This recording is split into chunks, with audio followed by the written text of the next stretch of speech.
misal offline kita lebih interaksinya lebih asik gitu. Kalau misal online mungkin kesan saya kurang kayak gitu.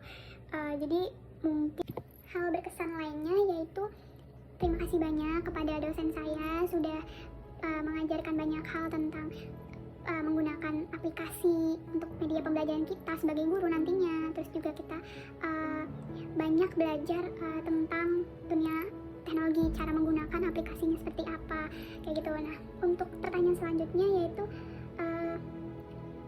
menurut Anda, apakah mata kuliah data ini relevan untuk diberikan bagi mahasiswa PBI sebagai feature teachers atau reservice teachers?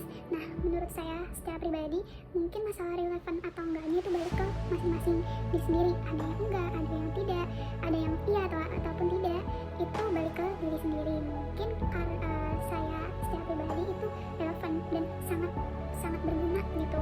Pembelajaran ini kepada kita mahasiswa PBI khususnya itu memberikan banyak manfaat untuk nantinya.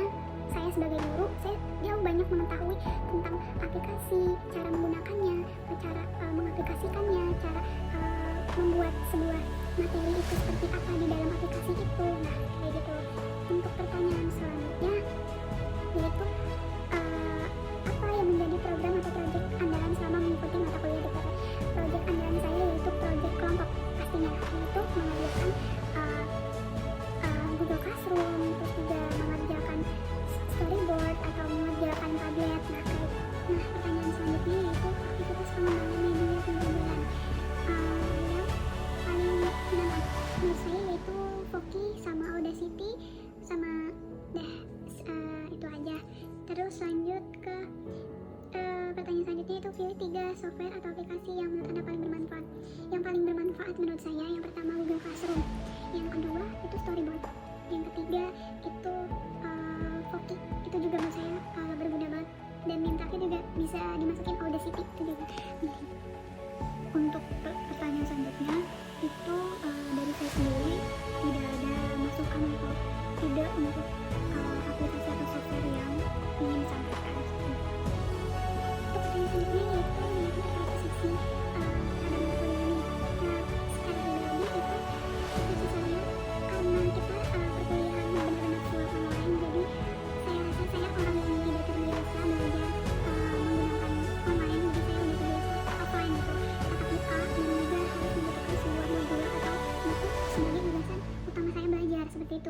Jadi saya juga merasa perkuliahan kita ini efektif, cuman mungkin lebih dikurangkan waktu dalam presentasi atau dalam kuliah itu.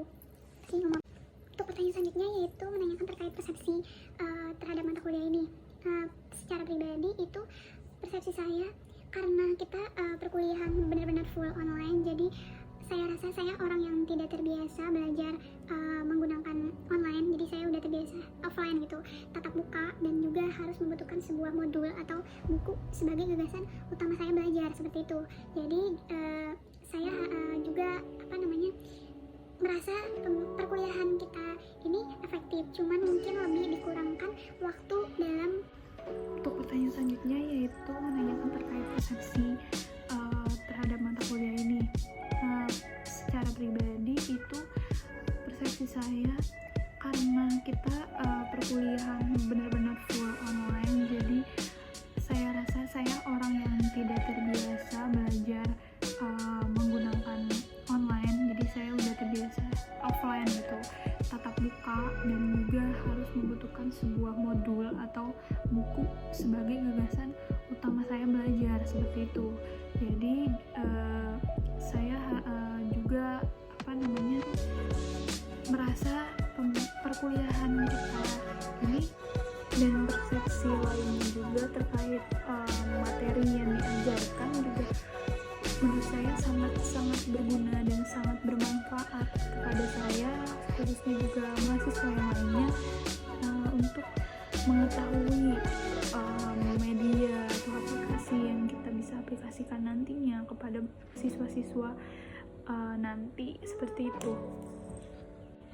Saran atau masukan dari saya sendiri yaitu mungkin untuk jam meeting sinkronus bisa diperpendek dan langsung menjelaskan secara inti dari materi tersebut, seperti itu.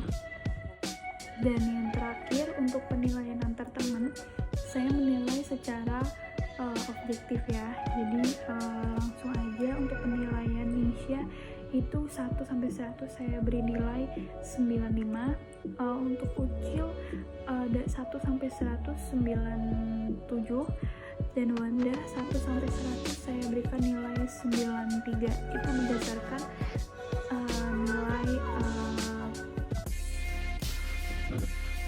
dan yang terakhir, untuk penilaian antar teman, saya menilai secara objektif ya. Jadi langsung aja untuk penilaian Nisha itu 1 sampai 100 saya beri nilai 95. Untuk Ucil 1 sampai 100 97, dan Wanda 1 sampai 100 saya berikan nilai 93. Itu berdasarkan apa yang saya lihat dan apa yang kita sama-sama kerjakan, seperti itu.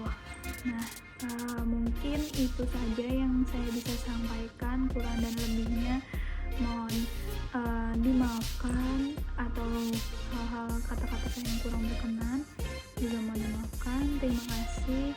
Assalamualaikum warahmatullahi wabarakatuh.